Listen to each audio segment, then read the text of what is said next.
नमस्ते. आज खोपोली सेंटर मधनं आपण एका विशेष अनुभवासाठी आपण चाललेलो आहोत एका मेंबरच्या घरी, ज्यांचं नाव आहे अमिता तळे.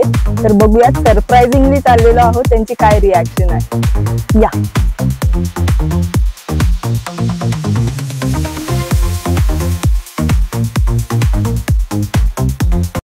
नमस्ते. तुम्ही पाहिलंतच की आज आपण या घरामध्ये आलो आणि आईला सरप्राईज मिळालं. तर तुम्ही पाहू शकताय की आपल्या अमिता तळे आईंकडे आपली मॉम मॅट आणि आपलं फूट मसाजर ऑलरेडी इन्स्टॉल झालेला आहे. तरी साधारण किती दिवस झाले? 4 महिने झालेले आहेत आणि 4 महिन्यापासनं आपली आई, दादा आणि घरातलं सर्व परिवार रेग्युलर आपल्या मॉम मॅटची आणि फूट मसाजरची थेरपी घेतात. तर आई, मी पाहणाऱ्यांसाठी विचारते की साधारण कधी तुम्ही आपल्या थेरपी सेंटरला जॉईन झाला होता? जुलै ऑगस्ट महिन्यामध्ये. ऑगस्ट मध्ये. ओके. काय त्रास होते? कंबर दुखी, पाय दुखी, पायाला गोळे यायचे. रोज असे बोले, रात्री झोपेतून उठायची बोंबलत सुटायची, दुखते म्हणून. आणि डोकं रोज दुखायचं. त्याचं काही म्हणजे काही कारण समजलं होतं का की डोकं का दुखायचं? म्हणजे टेन्शन घ्यायचं. अच्छा, टेन्शन, स्ट्रेसमुळे त्रास व्हायचा. ओके. मग बसता पण येत नव्हतं मला अजिबात खालती. ट्रीटमेंट केली होती? केलेली. गोळ्या वगैरे खाऊन झाल्या, पण जास्त गोळ्या खाऊन परिणाम बेकार होतील म्हणून मी बंद केली. आणि माझा मुलगा सगळ्यात आधी कोण थेरपी सेंटरला जॉईन झाला? मुलगा माझा. अच्छा, सूरज जॉईन झाला. तर सूरज, तू कधीपासून जॉईन झालास? मला थेरपी बद्दल तर माहिती नव्हतं. पहिले मी माझ्या मित्राला घेऊन गेलेलो थेरपीला. तेव्हा माहिती पडली ताई तिथे तिथे गेलो. पहिले 1 दिवस गेलो, नंतर मग थोडा फरक पडला मला. नंतर मी कंटिन्यू झालो. काय त्रास होता तुला? मला स्लिप डिस्कचा प्रॉब्लेम होता आणि गॅप सांगितलेले. वय काय तुझं? 23. आणि त्रास कधीपासून होता? 2 वर्ष आली. हो, म्हणजे आता तुझं एज आहे 23 आणि त्याच्या आधी 2 वर्षापासून त्रास होता. 21 वर्ष. 21 वर्ष. काय झालं होतं? पडला होतास का? काय झालं होतं का? कंपनीत हेवी वेट उचलल्यामुळे थोडी गॅप पडली. ओके. मग त्याच्यावर तू काही 2 वर्ष आधी काही ट्रीटमेंट केली होती? ट्रीटमेंट केली. खोपोलीमध्ये पण डॉक्टर आहेत, त्यांच्याकडे पण ट्रीटमेंट केली, पण काय फरक नाही पडला. गोळ्या औषधाने तात्पुरतं दुखणं बंद व्हायचं, परत मग चालूच राहायचं. मग तू काही बेल्ट वगैरे युज करायचास? बेल्ट करायची. ओके. मग तू यायला लागलास, थेरपी जॉईन केलीस, तर कसं वाटलं तुला? 1-2 दिवस म्हणजे पहिले बरं वाटलं, नंतर मग थोडे बॉडी पेन व्हायला लागले. पेनिंग व्हायला लागलं. नंतर मग कंटिन्यू एक महिना केलं, तसं पूर्णपणे बंद झालं. अच्छा. दुखणं. मग बेल्ट वगैरे लावणं बंद केलंस त्याच्यानंतर? बेल्ट लावणं बंद केलं. पहिले कंपनीमध्ये 8 तास मी बेल्ट लावून बसायचो. अच्छा. दुखायचं म्हणून. तसे 1.5 महिने झाले थेरपी करून, बेल्ट काढून हे करून नॉर्मल झालास एकदम. आजही तेच काम करतोयस तू? हा, अजून तेच. आता काही त्रास नाही होत ना? आता काय त्रास. डॉक्टरनी काय सजेस्ट केलं होतं? डॉक्टर बोललेले की हे तुझं दुखणं जास्ती आहे, गॅप जास्ती आहे, 2.5-3 वर्ष जातील रिकव्हर व्हायला गोळ्यांनी. सायकल विकल कायच नाही चालू शकत. म्हणजे तुला सायकलिंगचा पण शॉक आहे? पहिले मी अलिबाग पर्यंत सायकल घेऊन जायचो. खोपोलीपासून अलिबाग? हो, खोपोलीपासून अलिबाग सायकलिंग करायचास तू, म्हणजे गॅप स्लिप डिस्क व्हायच्या आधी? ओके. तर डॉक्टर बोलले नाही, तू सायकल पण नाही करू शकत आणि जिमला पण नाही जाऊ शकत. थोडं टेन्शन मध्ये आलो. टेन्शन मध्ये आल्यावर मग बोललो, मित्राला घेऊन गेलेलो. मी पण थेरपी घेतली तेव्हा. एक बरं वाटलं. मग 1.5 महिने कंटिन्यू केले. आता मी पण सायकल चालू केले, जिम पण चालू केली. Okay, very good. तरी तुझी साधारण किती महिन्यांची थेरपी झाली तिथे? माझी 5 महिने. 5 महिन्याची थेरपी झाली. आणि डॉक्टरनी तुला सजेस्ट केलं होतं की जवळजवळ 2-3 वर्ष तुझी जातील रिकव्हरी व्हायला, आणि 5 महिन्याच्या आतच तुला इतका चांगला रिझल्ट आला. मी ऐकणाऱ्यांना, पाहणाऱ्यांना हे सांगू इच्छिते की आपण सुरुवातीलाच ऐकलं की दादाचं वय आहे 23 आणि 21 वर्षाचा असल्यापासून त्याला स्लिप डिस्कचा त्रास होता. स्लिप डिस्क अर्थातच सगळ्यांना माहित असेल की काय त्रास होतो कमरेमध्ये. हेवी वेट, वजन उचलल्यामुळे जो त्रास होता, त्याच्यामुळे त्याचं नॉर्मल रुटीन जे होतं या एज मध्ये, जे सायकलिंग वगैरे, जिमिंग वगैरे करायचं जे वय आहे, त्याच्यामध्ये तो ते करू शकत नव्हता. आणि आता त्यांनी सांगितलं की डॉक्टरनी सजेस्ट केलं होतं की साधारण 2-3 वर्ष जातील, पण 5 महिन्याच्या आत त्याला इतका छान रिझल्ट आला. मग तू आईला जॉईन केलंस.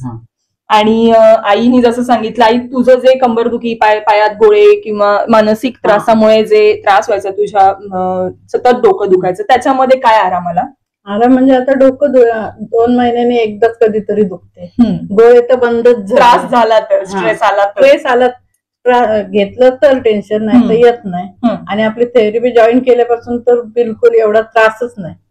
मला बसता उठता मस्त येते, काय प्रॉब्लेम नाही. हे तर लकी आहे माझ्यासाठी. मॉममॅट लकी आहे तुझ्यासाठी. आज हे अश्रू सांगून जातात की मॉममॅट किती चांगल्या चांगल्या पद्धतीने वेगवेगळ्या घरामध्ये इतका चांगला बेनिफिट करते. आणि आईच्या डोळ्यातले अश्रू आहेत ते तेच सांगतायत की मला आठवतं जेव्हा आईनी फर्स्ट टाइम मॉममॅट घेण्याचा जेव्हा निर्णय घेतला होता, तेव्हा आपल्याकडे आपल्या कंपनीचे ऍडमिन डायरेक्टर सर आले होते आणि सूरजशी त्यांचं बोलणं झालं होतं. तेव्हा सूरज, काय फिलिंग होती, का घ्यावीशी वाटली ही मॅट तुला? पहिले माझं पण दुखणं होतं आणि मम्मीला पण त्रास होता, घरातल्यांना पण त्रास होता. माझी बहीण आहे, तिची तब्येत पण बारीक आहे, म्हणजे तिचं वजन वाढत नाही. विचार केला, मग थोडं मला गोल्ड घ्यायचं होतं, चेन करायची होती म्हणून पैसे ठेवलेले. विचार केला त्यासाठी ठेवेल. नंतर परत मग विचार आला की नाही, चेन घेण्यापेक्षा घरातल्यांची तब्येत सुधारणं महत्वाचं आहे, म्हणून मी तो निर्णय घेतला मॉममॅट घेण्यासाठी. खूप चांगली गोष्ट आहे. या वयामध्ये सूरजनी इतका चांगला विचार केला की माझ्या घरामध्ये पैसे जर येतात तर मी, युजली लोक जो विचार करतात की गोल्ड असावं घरी, काहीतरी इन्व्हेस्टमेंट असावी, पण त्या दिवशी सुद्धा त्यांनी हेच वाक्य सांगितलं होतं की घरातल्यांच्या हेल्थच्या पुढे दुसरं काही नाही. आणि जसं त्यांनी सांगितलं की बहीण जे मुलगी आहे तुम्हाला, ती सुद्धा याची थेरपी घेते, तिला काय फायदा झाला याच्यात? तिला फायदा म्हणजे ते कमरेवरती डाग होता, तो डाग काय म्हणजे कसला डाग होता? म्हणजे पडलेली, कुत्र्यांच्या पाणी ओतायला गेलेली घाईघाईत आणि ती पटकन पडली, तिथपासून दुखत होतं. आता एवढा त्रास होत नाही. मेन म्हणजे ना मॅडम, या मॉममॅटने एवढं काम केलं ना, एवढ्या वर्षात म्हणजे मुलीला घाम नव्हता येत, तो घाम यायला लागला. खूप खूप चांगला रिझल्ट आला तिच्यामध्ये. आता ती मिस्टर ऑपरेशन हे झालेले आहेत, त्यांची पूर्ण आतडी अशी तुटलेली आहे, ती पण व्यवस्थित रेग्युलर माझे मिस्टर थेरपी घेतात. मला मम्मी नाहीये पण हीच माझी मम्मी आहे. किती चांगलं वाक्य बोललीस बघ आई तू, की तुम्हाला जी आईची ऊब मिळणं आवश्यक आहे ती नक्कीच ही मॉममॅट देते. मॉम हेल्थ केअर विषयी काय सांगशील? थेरपीचं महत्व एकदम चांगलं आहे, कारण का दवाखान्यात पैसे घालवण्यापेक्षा आणि आपली तब्येत खराब करून घेणं, मेडिसिन हे करून, मॉममॅटची थेरपी आणि लेग मॅसेज आहे ना, एकदम फायदेशीर आहे सगळं. नाही, हर एक लोकही घ्यावं घरामध्ये. नक्कीच नक्कीच. मी सूरजला विचारू इच्छिते, कारण का आता एज आहे 23 आणि या एज मध्ये ऑलरेडी तो खूप मोठ्या प्रॉब्लेम मधनं पुढे गेलेला आहे. तर त्याच्या एज मध्ये जी लोक आहेत, यंगस्टर्स जी आहेत, तुला काय वाटतं सूरज की प्रॉब्लेम झाल्यानंतर थेरपी घेतली पाहिजे का आधी घेतली पाहिजे? प्रॉब्लेम होण्याच्या अगोदरच थेरपी घेतली, प्रिकॉशन म्हणून. का असं वाटतं? नाही, नंतर जाऊन खूप मोठे प्रॉब्लेम होतो. खूप मोठा प्रॉब्लेम होतो. लॉस तर होतोच, पैशांचा लॉस तर आहेच, प्लस फिजिकल लॉस बराच होतो. आणि तू ते अनुभवलंयस, बरोबर ना? आईनी तर आईच्या एज वाल्यांसाठी सांगितलं की थेरपी खूप चांगली. तू काय सांगशील? एक काय संदेश देशील यंगस्टर्सना? काय संदेश द्यायचं म्हणजे की माझ्या एजच्या पोरांनी थेरपी चालू केली पाहिजे, पुढे त्रास होऊ नये म्हणून. बरोबर.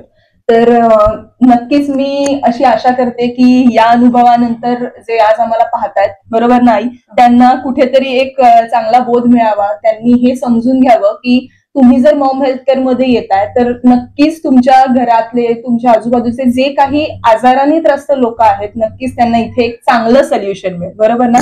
सो आई, मेन म्हणजे मला एक सांगायचंय, माझ्या मुला पण मी मॉममॅट थेरपी घेते, रेग्युलर जाते.